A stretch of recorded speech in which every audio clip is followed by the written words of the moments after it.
সেই যে আমার দিদি আমাদের বাড়ি থেকে মায়ের সঙ্গে রাগারাগি করে চলে গেল, আর আসেনি। দীর্ঘ ১.৫ বছর হয়ে গেছে দিদি আমাদের সঙ্গে আর যোগাযোগ করেনি। আমরা অনেক যোগাযোগ করার চেষ্টা করেছিলাম, কিন্তু আমার দিদি ফোন ধরেনি। এতদিন আমি পড়াশোনা করছিলাম বলে দিদির বাড়িতে যাওয়ার সুযোগ পাইনি। ফোনে যোগাযোগ না করার জন্য আমরা খুব চিন্তায় পড়েছিলাম। কিন্তু বাবার বয়স হওয়ার কারণে বাবা একা একা যেতে পারে না। দিদির বাড়ি হুগলিতে, অনেকটা দূরে আমাদের গ্রাম থেকে। তাই বাবার পক্ষে যাওয়াটা সম্ভব নয়, আর মা তো একা যেতেই পারে না। আমি ভাবলাম, আমার তো এখন গ্র্যাজুয়েশন কমপ্লিট হয়ে গেছে, এখন আমার হাতে সময় আছে, একবার দিদির সাথে দেখা করে আসি। আমাদের উপরে এত অভিমান করেছে, একবার যাওয়া উচিত ছিল আমাদের, কিন্তু নিরুপায় ছিলাম আমরা, যার কারণে যাওয়া হয়ে ওঠেনি। আজকে আমার মনে হলো বাবার কাছ থেকে ঠিকানাটা নিয়ে আমিই বেরিয়ে পড়ি।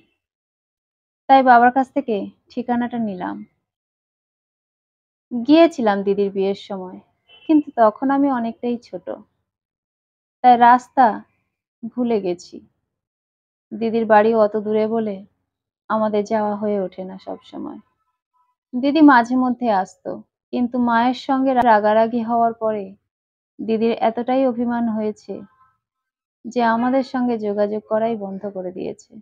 মায়ের সঙ্গে অভিমান করার বা রাগারাগি করার কারণ হলো দিদি এই বিয়েতে রাজি ছিল না, কিন্তু বাবা মা বড়লোকের ছেলে দেখে দিদির কম বয়সে বিয়েটা দিয়ে দেয়।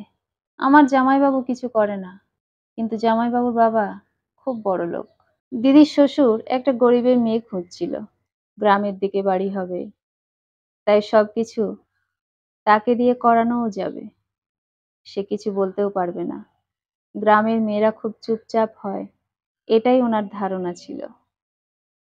তাই আমার দিদিকে কোনো একটা বিয়ে বাড়িতে একবার দেখার পর পছন্দ হয়ে যায়, আর আমার বাবার সাথে যোগাযোগ করে বিয়েটা দিয়ে দেয়। কিন্তু ওই যে কথায় আছে, বড়লোকেরা গরিবের দুঃখ বোঝে না। দিদিকে দিয়ে খুব খাটায়, ঠিক বাড়ির কাজের লোকের মতো। দিদির হাড় মাস কালি হয়ে গেছে।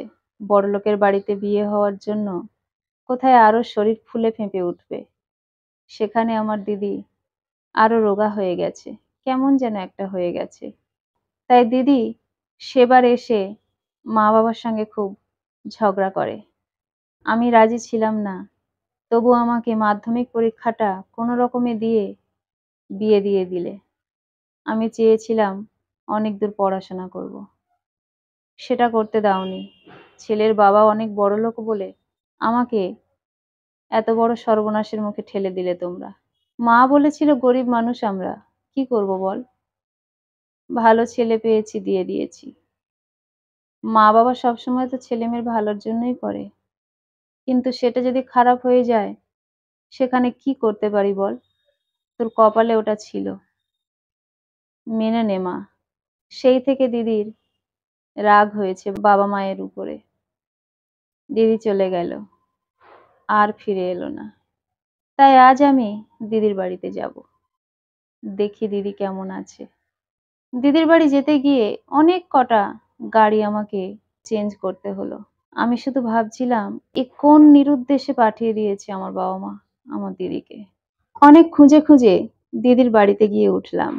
গিয়ে দেখলাম আমার দিদি কলতলাতে থালা বাসন মাজছে, আর দিদির বাচ্চাটা দাবার উপর শুয়ে শুয়ে খুব কান্নাকাটি করছে।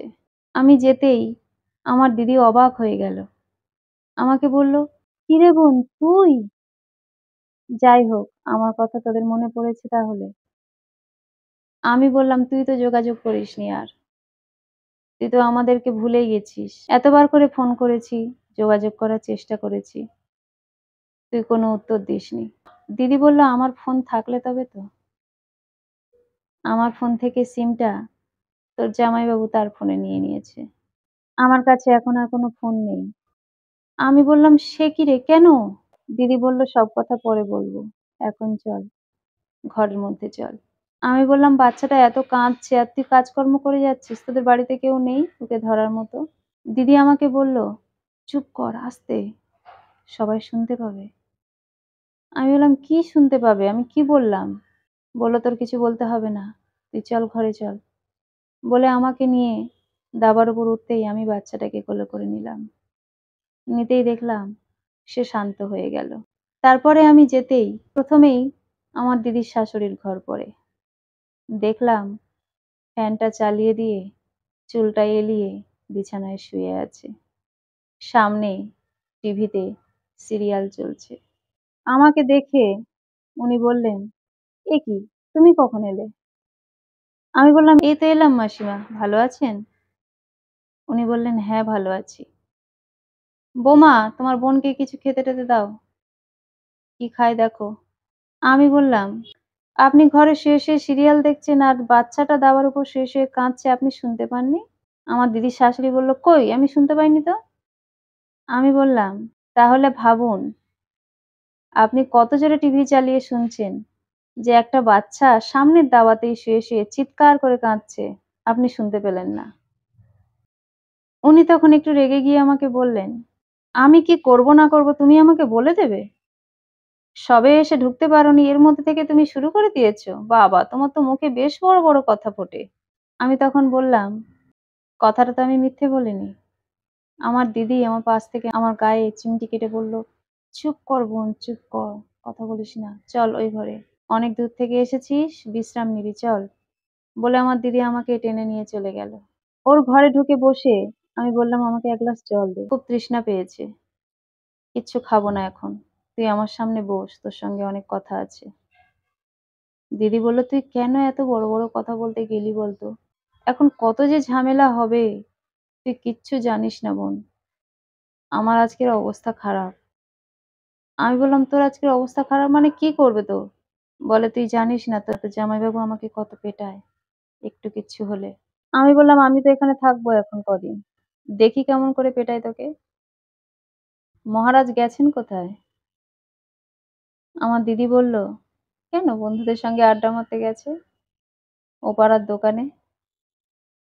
আমি বললাম, "ও আচ্ছা, ঠিক আছে।" বলেই আমি আমার দিদির ছেলেটাকে নিয়ে খেলা করতে থাকলাম। ওর সঙ্গে খুব মজা করতে লাগলাম। ছোট বাচ্চা, এখন ১০ মাস বয়স তার। দিদির ছেলে হয়েছে সেটা আমরা দেখিওনি, সাধও দিতে পারিনি। তার কারণ এতদিন ওর সঙ্গে আমাদের কোনো যোগাযোগ ছিল না। আর এখন তো আরো জানতে পারলাম যোগাযোগ করতে দেওয়া হয়নি। দিদির যে বাচ্চা হয়েছে সেটা আমরা জানতাম না। এসেই দেখলাম তার একটা ছেলে বাচ্চা দাবার উপর শুয়ে কাঁদছে। আমার দিদি আমাকে জল দিয়ে আমার সামনে বসলো। আমি বললাম, "এখন বলতো আমাদের সঙ্গে কেন যোগাযোগ করতে দেয় না জামাইবাবু?" দিদি বলল, "কি বলবো বল? গরিবের মেয়েকে বিয়ে করে এনেছে। তারা মনে করে আমাদের উদ্ধার করে দিয়েছে। আমার বাবার জীবনটা সার্থক করে দিয়েছে তারা।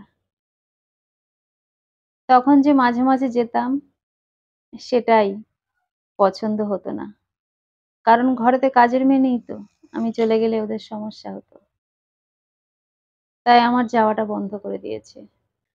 আমি যখন গর্ভবতী হলাম, বাবা-মাকে বা তোকে জানাবার খুব ইচ্ছে ছিল।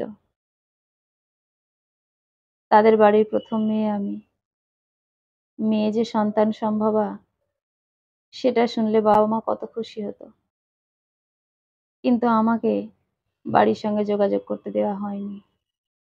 কত ইচ্ছে ছিল জানিস বাপের বাড়ির স্বাদ খাবো।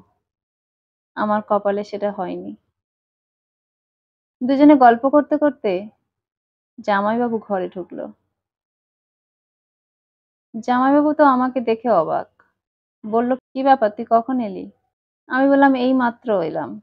১০ মিনিট হয়েছে।" দেখলাম জামাইবাবুর পিছনে জামাইবাবুর মা আসছে।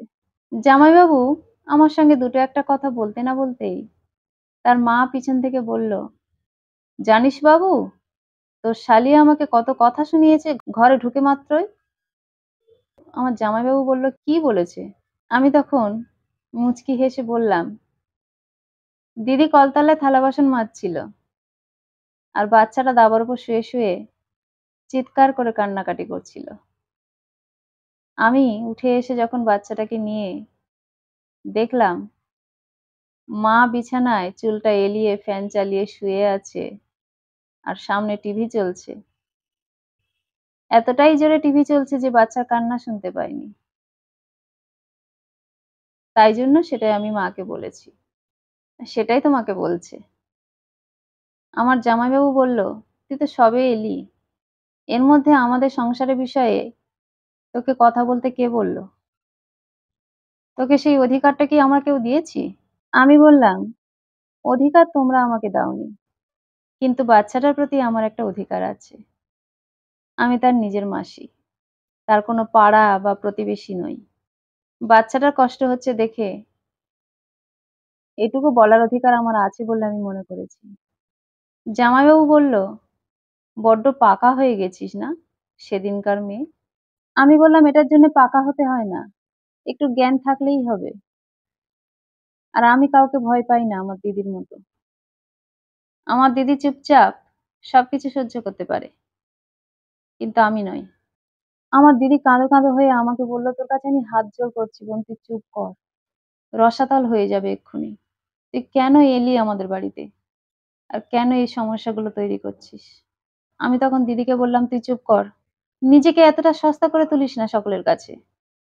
মর্যাদার সঙ্গে সঙ্গে নিজের জীবনটাও হারাবি। জামাইবাবু তখন কোনো কথা না শুনে দিদির ওপরে হাত তুলে ছুটে গেল আর বলল, তুই তোর বোনকে শিখিয়ে দিয়েছিস না, নইলে এত বড় সাহস হয় কি করে? আমি সঙ্গে সঙ্গে জামাইবাবুকে ধাক্কা দিয়ে বললাম, তোমার এত বড় সাহস, তুমি আমার সামনে আমার দিদিকে মারতে যাও? তুমি কি ভেবেছো সারা দুপুর আড্ডা মেরে মেরে এসে বউয়ের উপর অত্যাচার করবে? বাচ্চাটাকে কেউ দেখার নেই বাড়িতে, সে একা একা সব কাজ করবে, বাচ্চা সামলাবে, সকলের মুখে রান্না করা ভাত তুলে দেবে? তোমরা কি ভাবছো আমার দিদিকে আর আমার দিদির ছেলেটাকে দেখার মতো ক্ষমতা আমাদের নেই? তোমাদের বাড়িতে আমার দিদিকে আমি আর একদিনও রাখবো না। বলেই আমি দিদিকে বললাম, তুই জামা কাপড় প্যাক করে নে, তুই আর তোর ছেলে আমার সঙ্গে চলে যাবে আমাদের বাড়িতে। দিদি আমাকে বলল, তুই কি ভাবছিস, বিয়ে তো করিসনি এখনো, জানিস না সংসার কি জিনিস, স্বামী কি জিনিস, তুই বললি আর আমি তোর সঙ্গে চলে যাব? আমি বললাম, এত অত্যাচার করে তোর উপরে, তবু তুই এখানে পড়ে থাকবি? দিদি চুপ করে রইল। বললাম, তোর শ্বশুর বাড়ি নাকি এত বড় লোক, একটা কাজের লোক নেই কেন? সব কাজ বাড়ির বউকে করতে হয় কেন? কেমন সম্মানীয় ফ্যামিলি যে বাড়ির বউকে দিয়ে কাজের লোকের মতো খাটায়? গরিবের মেয়ে এনেছে মানে কি বাড়ির সমস্ত কাজ তাকেই করতে হবে? তার একটু শখ আহ্লাদ থাকতে পারে না? সে বাপের বাড়ির সঙ্গে যোগাযোগ করতে পারবে না? তার বাচ্চাটাকে কেউ দেখবে না? বাচ্চাটা কি এই বাড়ির নয়? এত অত্যাচার করার পরেও তুই থাকবি এখানে? তাহলে তুই থাক আর মর, কিচ্ছু বলতে আসবো না, খোঁজ নিতে আসবো না আর। জামাইবাবু এবং জামাইবাবুর মা দুজনেই বলল, তুই যা, তুই কি ভাবছিস তোর দিদিকে নিয়ে যাবি আর তোর দিদি চলে যাবে? এত সহজ? ওর সাহস আছে এই বাড়ি থেকে পা তোলার? আর যদি পা তোলে, কোনোদিনও এই বাড়িতে আর ঢুকতে দেব না, এটা মনে রাখিস। আমি বললাম, দিদি এখনো সময় আছে, তুই আমার সঙ্গে যেতে চাস, নাকি তুই এখানে সকলের হাতে মার খেতে খেতে আর কাজ করতে করতে মরতে চাস? তুই মর, তাতে আপত্তি নেই, কিন্তু তোর বাচ্চাটার কথা একবার ভাব। তোর কোনো সমস্যা হলে তোর বাচ্চাটার কি হবে? যেখানে ঠাকুমা ঘরের মধ্যেই রয়েছে আর নাতি দাওয়ায় শুয়ে শুয়ে চিৎকার করে কাঁদছে, ঠাকুমার কানে সেই কান্না পৌঁছয় না। ঠাকুমারা কোথায় নাতি নাতনিকে বুকে জড়িয়ে রাখবে? সেখানে তোর শাশুড়ি তার নাতিকে এত ভালোবাসে, চোখের সামনেই দেখতে পেলাম। তুই একটা কথা ভাব দিদি, তোর যদি কিছু হয়ে যায় তোর বাচ্চাটা কিন্তু অবহেলায় মরবে। আমার দিদি তখন আমার কথাটা বুঝলো। আমি বললাম, তোর বাড়িতে ওই ১ গ্লাস জল খেয়েছি, এটাই অনেক। রাস্তার দোকান থেকে খাবার খেয়ে নেব। আমি চললাম। আমি চলে যাব বলে সবে উঠেছি। আমার দিদি আমার হাতটা ধরে বলল, আমি তোর সঙ্গেই চলে যাব। এদের মতো পাষাণ হৃদয়ের মানুষদের কাছে আমি আর থাকবো না। আমার বাচ্চাটাকে বাঁচাতে হবে। আমার বাচ্চাটাকে মানুষ করতে হবে। ওর বাবার মতো যেন অমানুষ তৈরি না হয়, সেই চেষ্টাটাই আমার করতে হবে। আমি তোর সঙ্গেই চলে যাব বোন। আমার দিদির শাশুড়ি আর স্বামী দিদির কথা শুনে অবাক হয়ে গেল।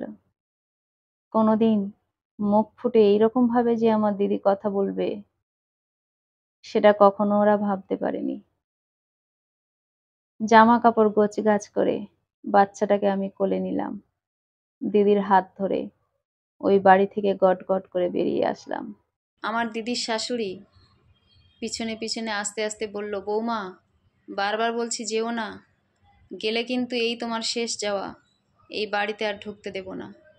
আমার জামাইবাবু বলতে লাগলো, তুমি যেও না কিন্তু বলছি বারবার, তুমি এই পা তুলে চলে যাচ্ছ তো, আর কোনোদিনও এই বাড়িতে তোমাকে ঢুকতে দেব না কিন্তু। ভালো করে ভাবো, ভাবনা চিন্তা করে যাও। আমার দিদি জামাইবাবুর দিকে পিছন ফিরে তাকিয়ে চোখের জল ফেলতে ফেলতে বলল, আমি তোমাকে মুক্তি দিয়ে গেলাম, তুমি তোমার মতো সংসার পেতে নিতে পারো। এই বাড়িতে আমি আর কোনোদিনও ঢুকবো না বলেই আমরা চলে এলাম। দিদিকে নিয়ে বাড়িতে ঢুকতেই আমার দিদিকে দেখার পর বাবা মা কান্নায় ভেঙে পড়ল। আমাদের মুখের সমস্ত কথা শোনার পর আমার বাবা বলল, মারে, আমি অনেক বড় ভুল করেছি বড়লোকের ছেলের সঙ্গে বিয়ে দিয়ে। তোর জীবনটা আমি শেষ করে দিয়েছি, তোকে আর যেতে হবে না, তুই আমার নাতিকে নিয়ে এখানেই থাক। মা দিদিকে বুকে জড়িয়ে ধরে বলল, তোর এত অভিমান মা, তুই আমার সঙ্গে রাগারাগি করে সেই যে চলে গেলি, আর কোনো রকমের যোগাযোগ করলি না। এত অভিমান করলি তুই আমার উপরে, শেষ পর্যন্ত তোর বোন না থাকতে পেরে তোর বাড়িতে চলে যায়। যদি আরো দেরি করে যেত, হয়তো তোর লাশটাই আমরা পেতাম। ভালো করেছিস মা, চলে এসেছিস। আমি দিদিকে জোর করে নিয়ে চলে আসার জন্য বাবা মা আমাকে বাহবা দিতে লাগলো। আমাকে বলল, তুই খুব ভালো কাজ করেছিস, নইলে তোর দিদিকে আর পেতাম না। এর ঠিক 1 মাস পর আমার জামাইবাবু কোনো খবর না দিয়ে আমাদের বাড়িতে এলো। জামাইবাবু আসতেই আমরা সবাই অবাক। ভাবলাম হয়তো দিদিকে আবার নিয়ে যেতে এসেছে। জামাইবাবু এসে দিদিকে বলল, আমি চলে এলাম তোমাদের কাছে। দিদি তো শুনে অবাক হয়ে গেল, এই মানুষটার মধ্যে এত পরিবর্তন। দিদি বলল, তোমার নাটক আমি অনেক দেখেছি, আমি তোমার কথায় আর ভুলবো না, আমি ওই বাড়িতে আর ফিরে যাব না। জামাইবাবু বলল, আমি তোমাকে নিয়ে যেতে আসিনি, আমি তোমাদের কাছে থাকতে এসেছি। আমাকে কি এই বাড়িতে থাকতে দিতে পারবে? আমার বাবা মা বলল, তুমি এখানে থাকতে চাও বাবা? জামাইবাবু বললেন, হ্যাঁ মা, আমি এখানেই থাকবো, আমি আর কখনো ফিরে যাব না ওই বাড়িতে। আসলে আমি গরিবদেরকে মানুষ বলে মনে করতাম না, নিজের স্ত্রীকে স্ত্রীর মর্যাদা দিতে শিখিনি।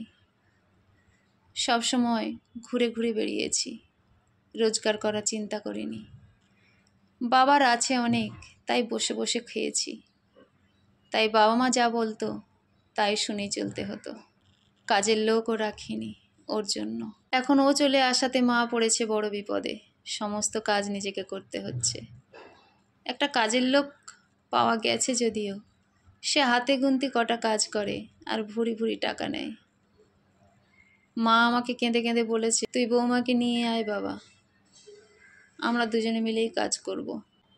আমি বলেছি না, আমি ওকে আর নিয়ে আসতে যাব না, আমি ওখানেই চলে যাব, আমি আমার স্ত্রী সন্তানের কাছেই থাকব বলে বাড়ি থেকে আমি চলে এসেছি।